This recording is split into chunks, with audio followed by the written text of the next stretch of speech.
Hello, everyone. Good to see you. And for those of you joining us via podcast, thank you for listening. My name is Melissa, and I have the lovely Wanda Moen joining me today to discuss the differences between senior living in the past and what senior living actually is today.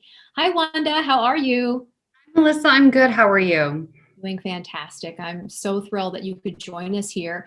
We've been speaking with Arbor communities, staff, residents to sort of build up this video database of knowledge for our viewers all about senior living.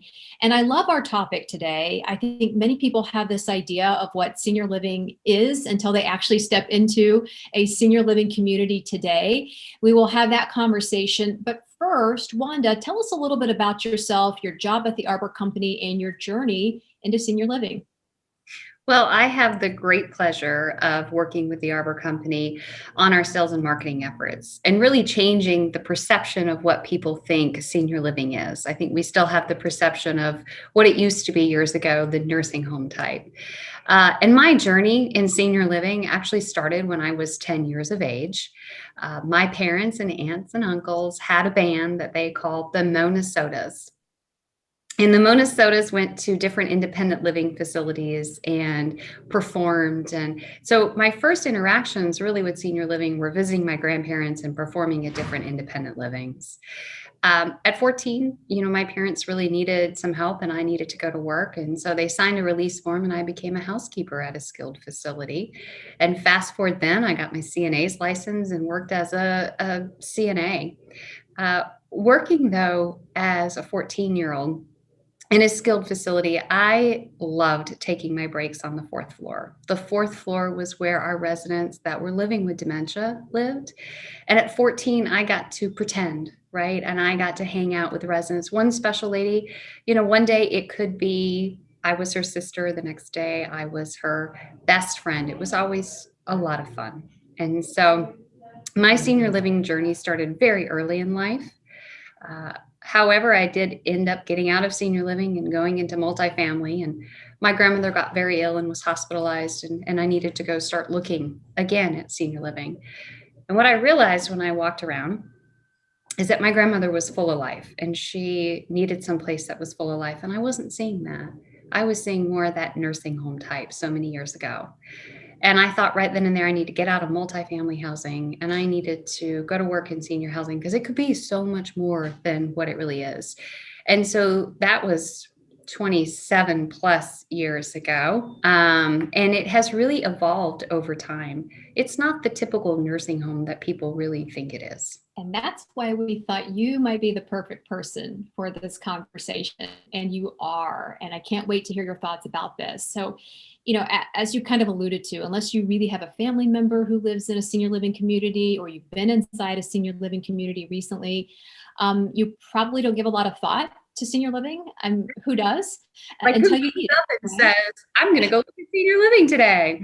Exactly. So for people maybe in that category, what are some of the common misconceptions that you hear or that people tend to have about senior living? Well, I think one of the biggest misconceptions is that you need to have some high acuity of care, like you need to be bedridden before you go into senior living. A lot of people start looking at independent living because they start to need a little helping hand.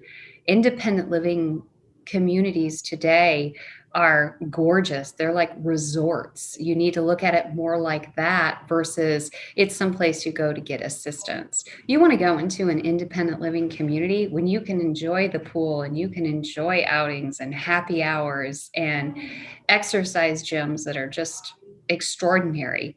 And assisted livings are not for folks that have a high acuity of care or have memory loss. Assisted livings are when you start to need some help. These communities are newly designed and trendy and state-of-the-art communities that if you need helping hand, that's where you go and you still get to enjoy fabulous lifestyle. You still have wonderful engagement programs, lifelong learning programs.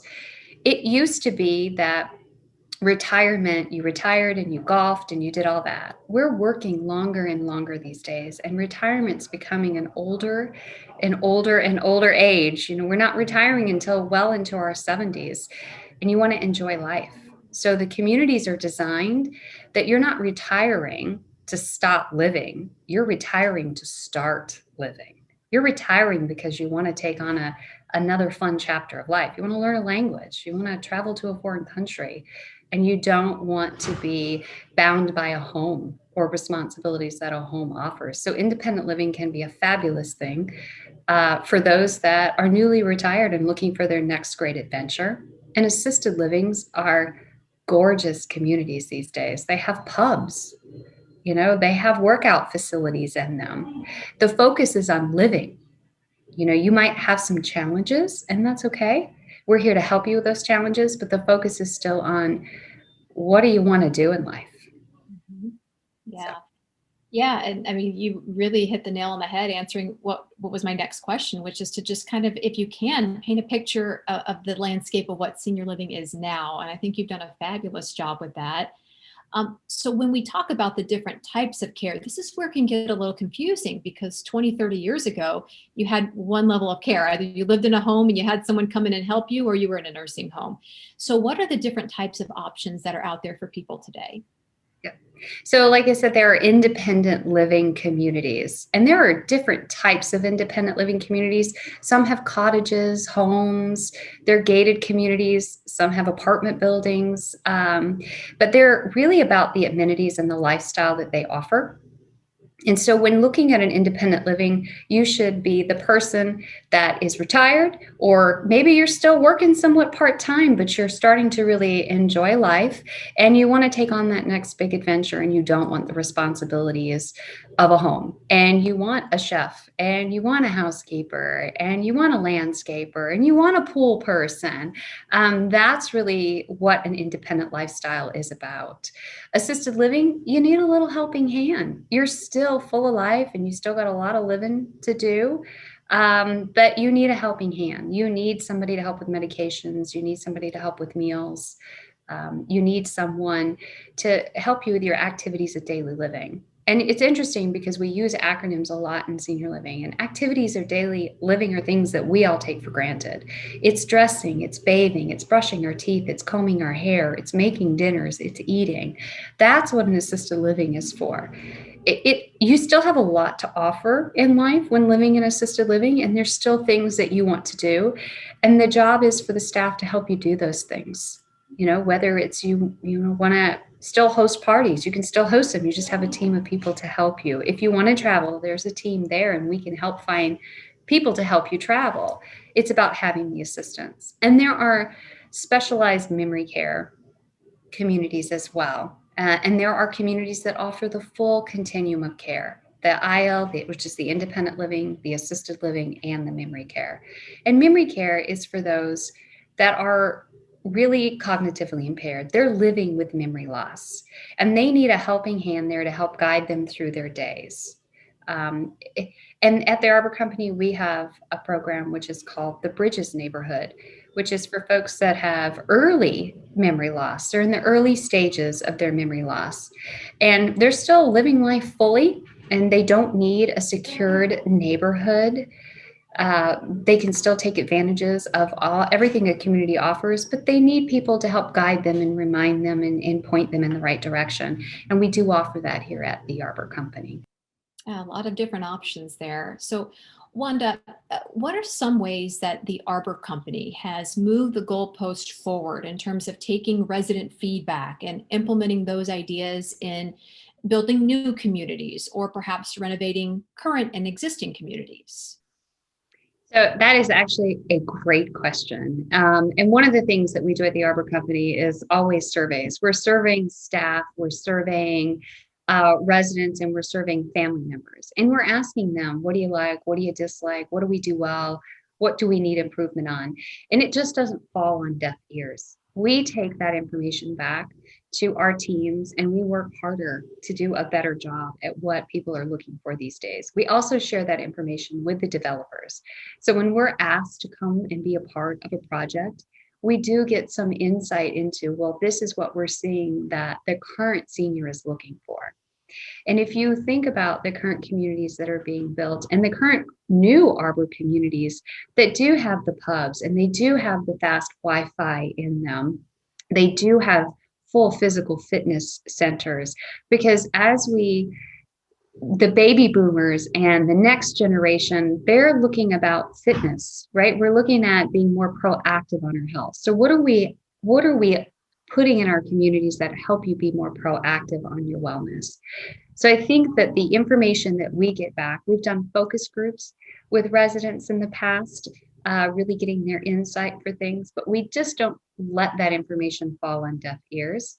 We share it with our developers and our partners so that each community that we build and that we step foot into and put the first resident in there really speaks to what people are looking for in that marketplace. It speaks to who they are. You will walk into an Arbor community in New Jersey, or you can walk in one in Florida or here in Chicago, where I happen to be this week, and they don't look the same. They don't look the same because they're built to what the community that they're in is looking for. Excellent.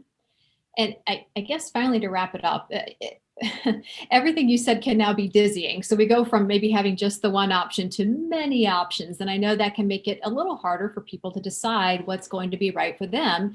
So what would you say to someone who says, well, when I do this, I want to do it once? Is there a place for me if I am independent and I might need a little care later? Can I move one place one time? Absolutely.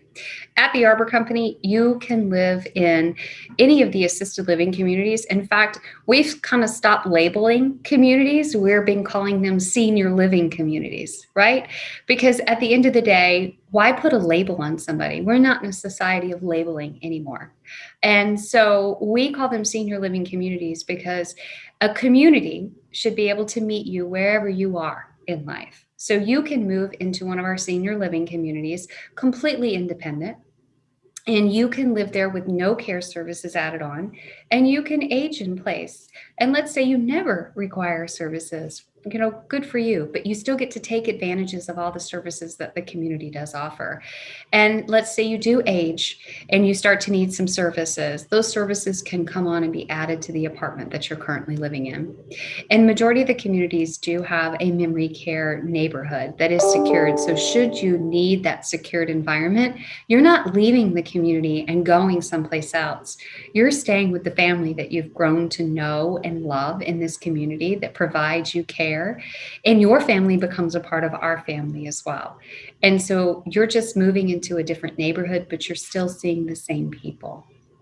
I think that is so important. We had a woman on our webinar just the other day who said, she's thinking about moving her mom out of the current senior living community she's in to find another. And she says it's just so traumatic, the thought of moving her mom and her mom moving and leaving what she knows and her friends. So it is wonderful to be able to hear that there are so many options out there for literally everyone.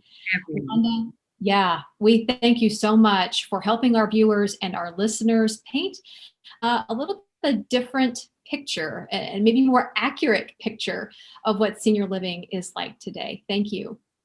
Thank you, Melissa. Well, if you enjoyed this interview with Wanda, head on over to www.seniorlivinglive.com for more of our video content all about senior living 24 hours a day, 7 days a week. As always, thank you for watching Senior Living Live. Have a great day, everybody.